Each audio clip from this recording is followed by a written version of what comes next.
Okay, next on our wall of golf club making jigs is this clamp right here.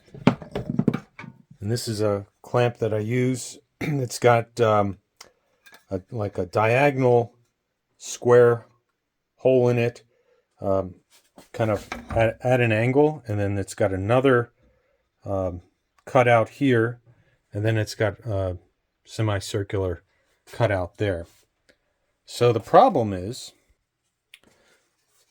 here's the problem. So if you're using a traditional woodworking vise that's flat to the level of the table, if you're using your rasp, a lot of times it's going to bang into the front jaw of the vise.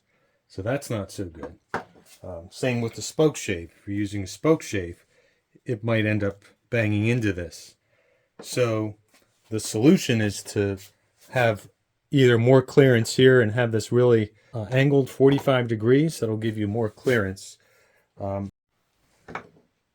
So for the jig here, to get clearance, you can just stick the club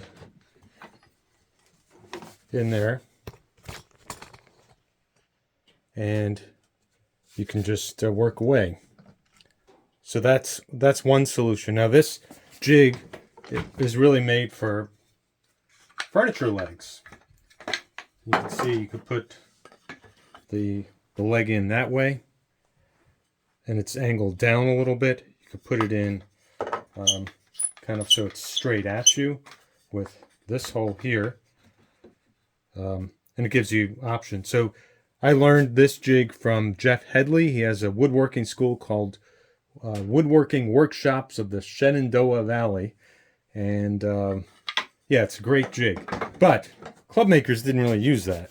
They used this. They used a blacksmith vise. This is inside Robert Forgan's shop.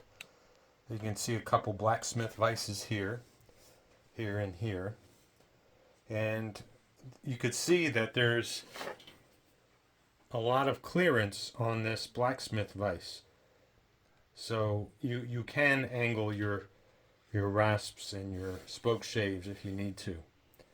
But so I have a similar thing here with the woodworking or golf club making vise. It's made of wood. It sits above the bench. It also has this steep angle here to allow for clearance. So I could put the club in like I have now and work it with a spoke shave. The other option is to stick it in like this. But you can see what happens when you get a lofted club. It starts popping out sometimes. So, but yeah, so this will give you clearance. This one's tilted up, so it's not much of a problem. But if I turned it around and try to work on it, it's going to end up tilting down. And if I didn't have this clearance here, I wouldn't be able to get my tool in there and work that properly. So you can see. One other thing I forgot to mention is you can use one of these twin screw vices, and just, you can get these things pretty inexpensively, and just create whatever cutout you want on that vise, and you got your jig that I just showed you.